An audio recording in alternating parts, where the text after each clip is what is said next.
టాలీవుడ్ ను drugs rocket case ఉక్కిరిబిక్కిరి చేస్తుంది. ఏదో 3 సభ్యుల ముఠా అరెస్ట్ అయింది.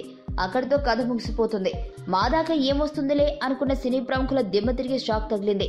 సినీ ప్రముఖులకు నోటీసులు జారీ అవడంతో కొంత కలకలం రేగినా పూరి జగన్నాథ్ విచారణ తర్వాత గానీ ఈ డ్రగ్స్ కేసు లోతు ఎంత ఉంది అన్నది ఎవరికి అర్థం కాలేదు. ఏదో షూటింగ్ వెళ్లినట్లు అలా వెళ్లి ఇలా వద్దాంలే అనుకున్న పూరికి సిట్ అధికారుల బృందం సినిమా చూపించింది. ఎక్కడా బుకాయించడానికి వీల్లేకుండా ఆధారాలు తీసి మొఖాన వేయడంతో కిక్కురు మనకుండా అన్ని విషయాలు చెప్పి బయటపడ్డాడు పూరి జగన్నాథ్. ఇక మొన్న శ్యామ్ కే నాయుడు సిట్ కు సహకరించి అప్రూవర్ అయ్యాడని తెలుస్తుండగా నిన్న సుబ్బరాజు మొదట్లో కథలు చెప్పి చివరిలో గుట్టు విప్పి బయటపెట్టాడు. సిట్ వద్ద ఉన్న ఆధారాలు చూసి షాక్ తిన్న సుబ్బరాజుకు దెబ్బకు బీపీ పెరిగి వళ్లంతా వణికి వలవల ఏడ్చేశాడు.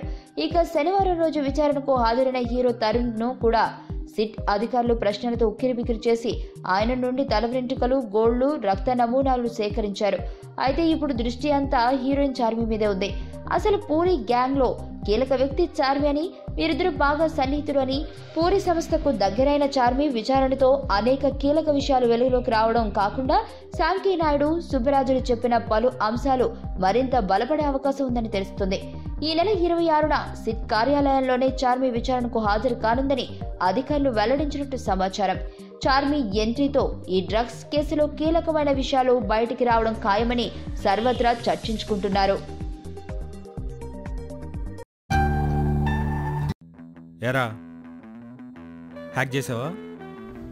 లేదు. ఏ ఇంతకీ మీరెవరు? గుర్తుపట్టలేదా? నేను Siddhu. What you forgotted me only. 10th class A section, Bhashyam public school. ఇదిగో వీడు మన శేషు.